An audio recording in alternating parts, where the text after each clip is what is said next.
Anthropomorphic Nerd here today, and today we're going to be blind reacting to Miss Kobayashi's Dragon Maid. Well, not really a blind react, because this is a redirect. Sorry to be a downer, but you know. So, this is my blind redirect to Miss Kobayashi's Dragon Maid episodes 3 through 6. So, 4 episodes this time. Now, I was deciding between doing this or Beastars, and I chose this. I chose Dragon Maid over Beastars. So, I'll do Beastars later. So, now... yeah, that's pretty much all I have to say. This is a redirect and also kind of a review, because after this, I'm going to tell you to link down in the description. You click on the link, you go watch the video. Then once you're done with the video, if you want to, you can come back here and listen to me talk about...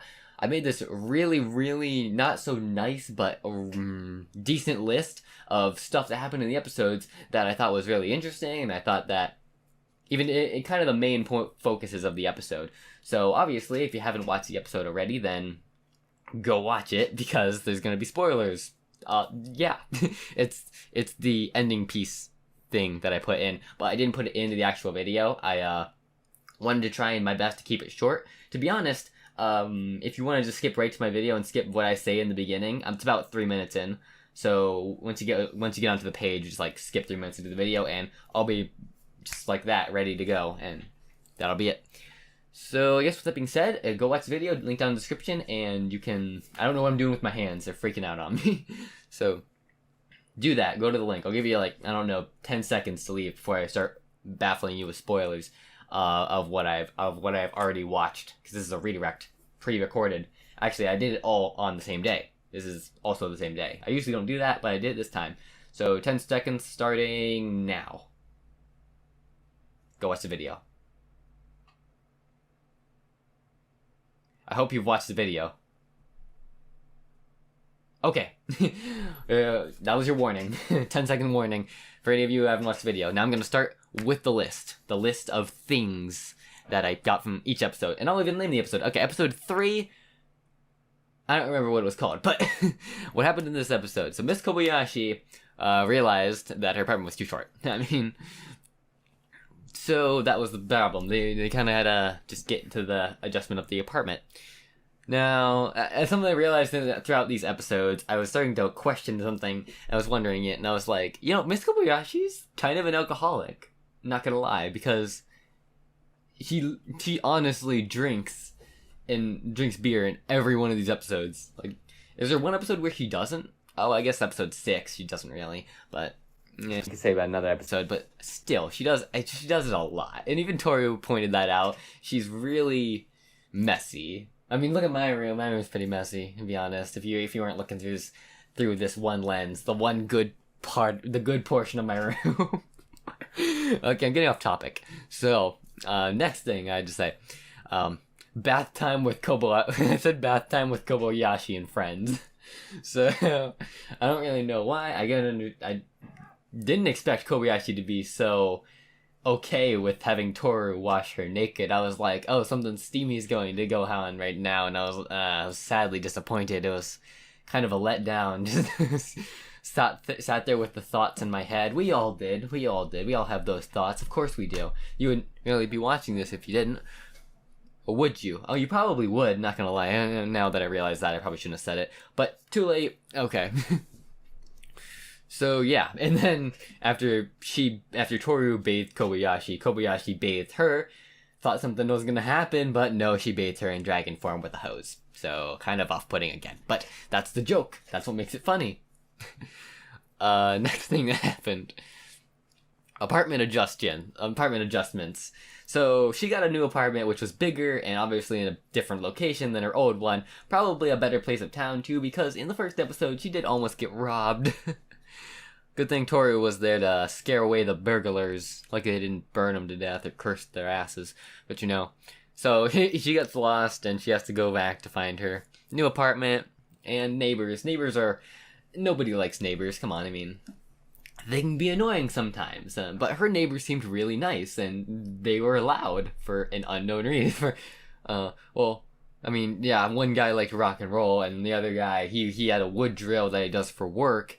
But the other woman was just very klutzy in the kitchen and just smashes a bunch of things to make really nice food. But they all seemed really nice, and they worked around her schedule, and That made everything perfect. Perfect. I didn't like Miss Kobayashi worrying so much. I didn't expect her to solve the problem. I kind of wanted Toru to, because she had to relax. It was her day off, and she had to just take a deep breath and calm down. Unlike what I'm doing, because I'm like I'm spitting facts and stuff.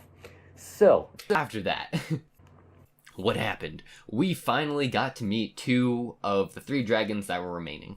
We met Fafnir, who was the edgy dragon who I said looked a lot like a character from Black Butler. I don't know which character, I just kind of... any character. Any of the male butlers. He looked like him. That's just what I said. And then we met, Quetzalcoatl, who... like being just Lacodal, or however you shorten her name. I'll say it later. Who's this very busty, very sexually attractive ex-goddess dragon, who I guess is Toru's friend.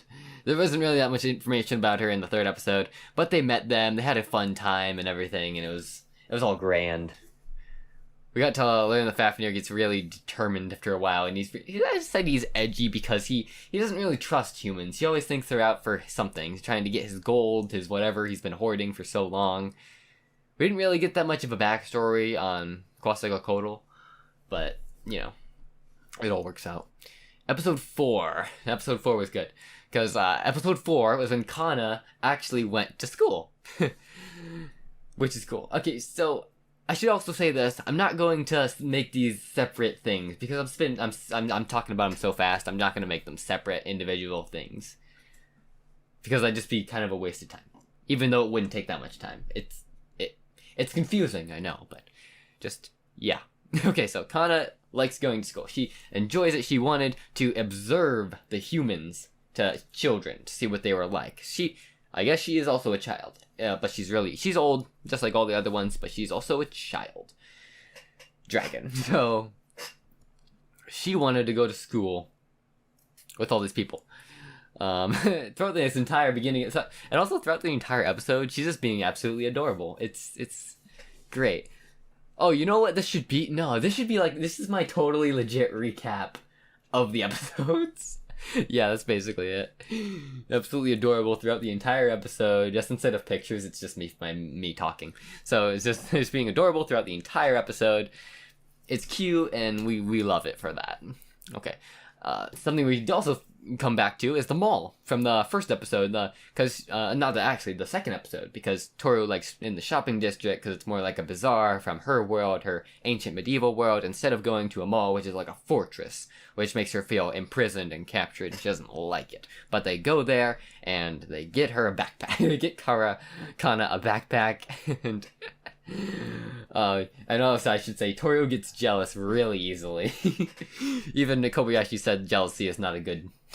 jealousy or vanity or whatever it is not a good color on her. So I can understand. Toru loves Kobayashi sexually, so she would have much more of a desire to impress her and show that she is worthy of being near her, touching her, anything like that. So just basically it.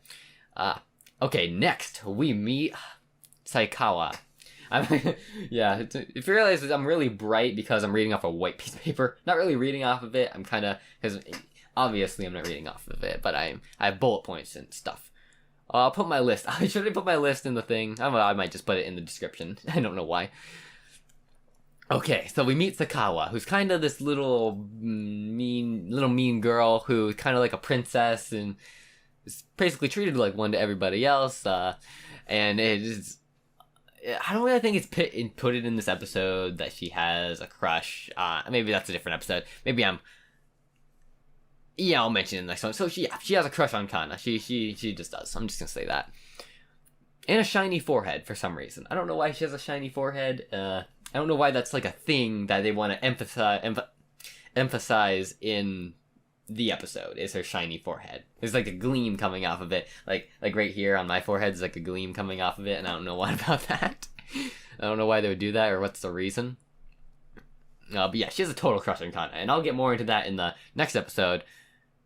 Talking thing I'm doing right now. Okay, so Toru gets jealous. Yeah, we already talked about that.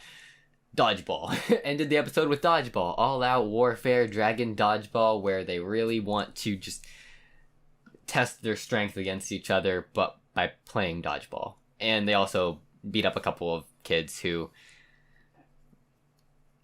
well, I mean, I don't want to say that Sayakawa started it, because that other guy was kind of mean to her, but that other guy was actually trying to, like, just let it go.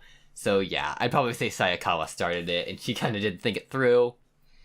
But luckily, you have the force of dragon... You have the force of dragon ladies and dragon man on your side, so... Kind of hard to lose, be honest. Episode 5. She's already 10 minutes in. Okay, Toru wants Kobayashi to be more touchy-feely with her. I'm trying to remember what happened in episode 5, I just watched it. Okay, she wants... it's when they go to... Okay, I should have started with, Wait a minute. Okay, yeah. Okay, so I confused episode 5 and episode 6, I'm sorry. Toru wants Kobayashi to be more touchy-feely with her because she doesn't feel as appreciated. No, not appreciated, that's not the right word. The right word would be more like, important, or like an actual asset in her life. No, that's also not right. You know what I mean. You know what I mean.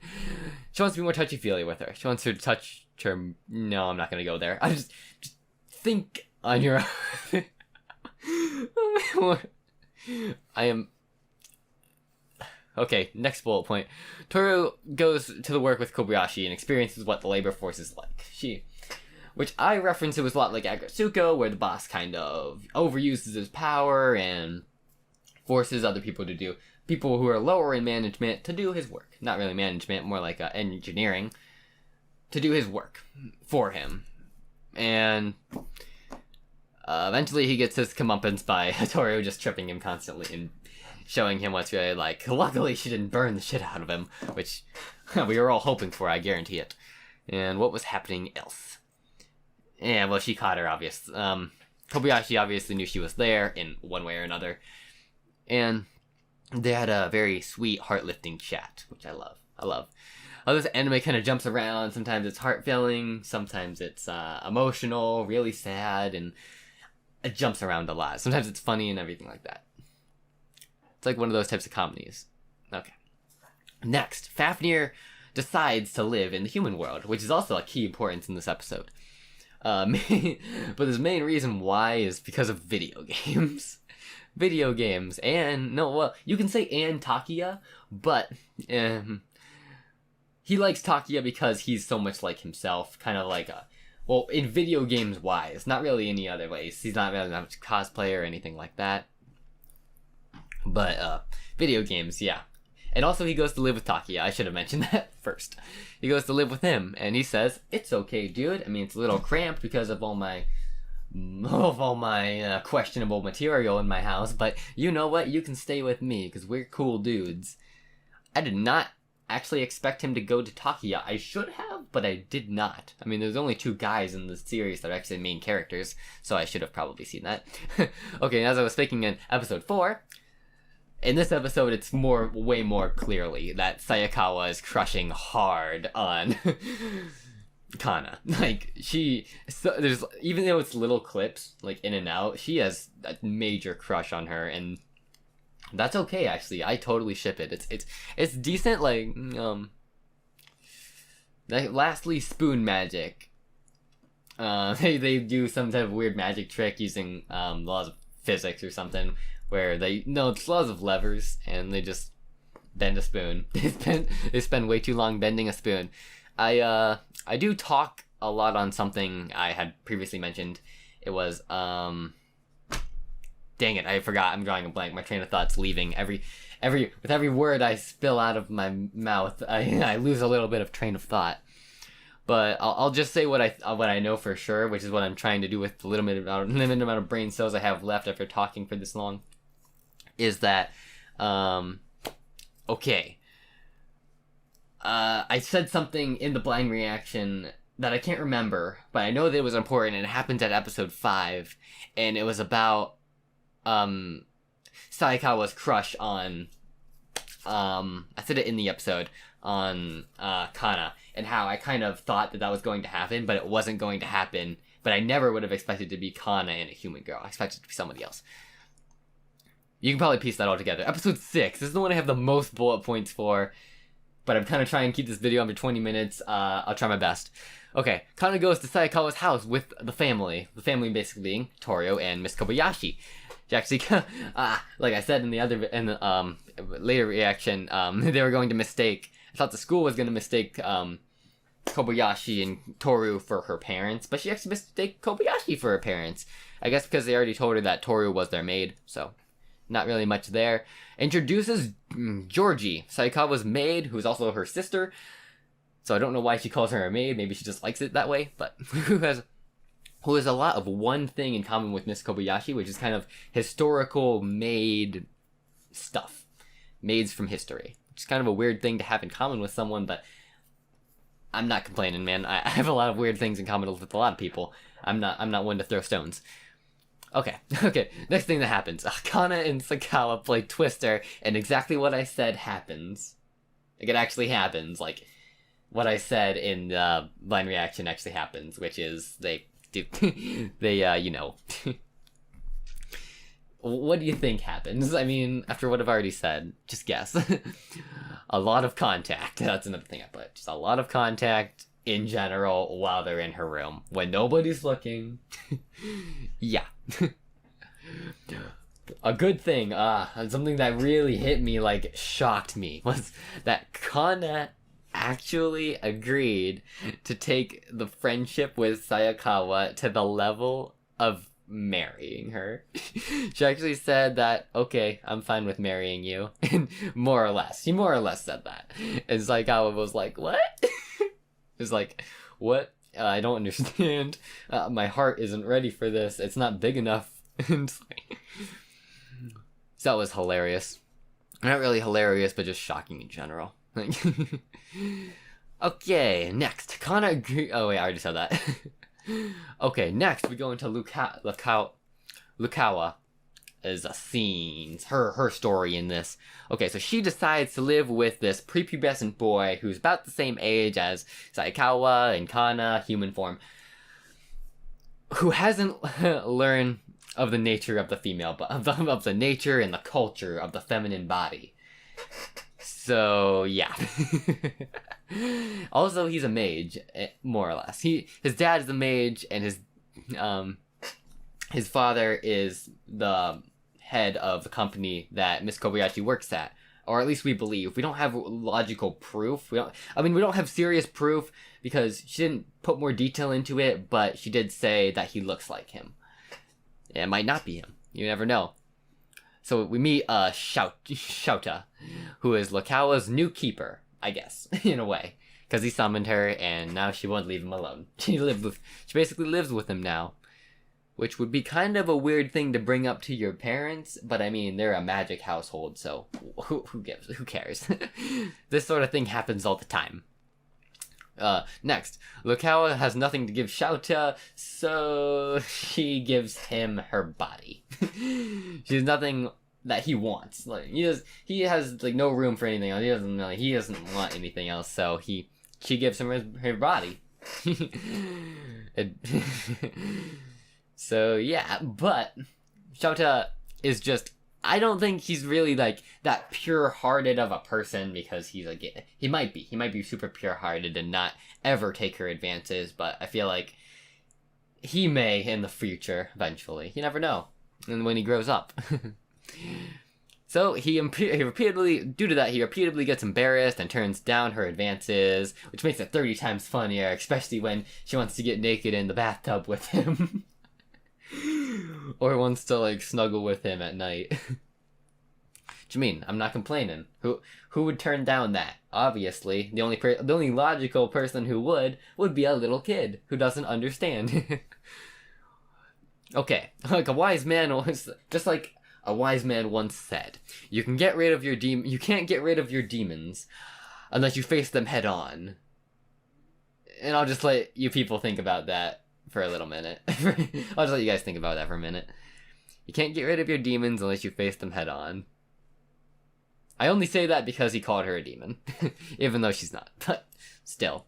Last thing I have to say, and yeah, we're gonna get right over the 20-minute mark. So, yeah, sorry. Whew. Okay.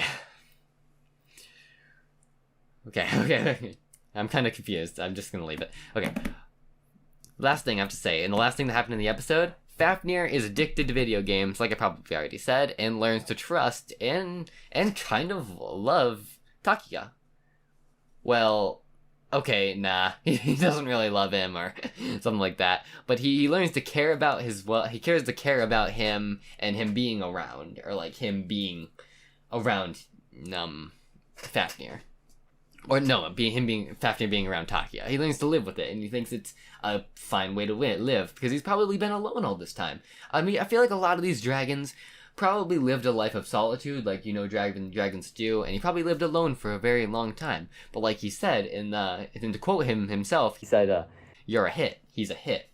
Like, there's hits and misses with people, and that makes you believe that he has had some humans that have been hits before, but probably not many. Like I said, probably 2 or 3, including Takia. So, that's basically what happened. So that was my recap of this entire episode.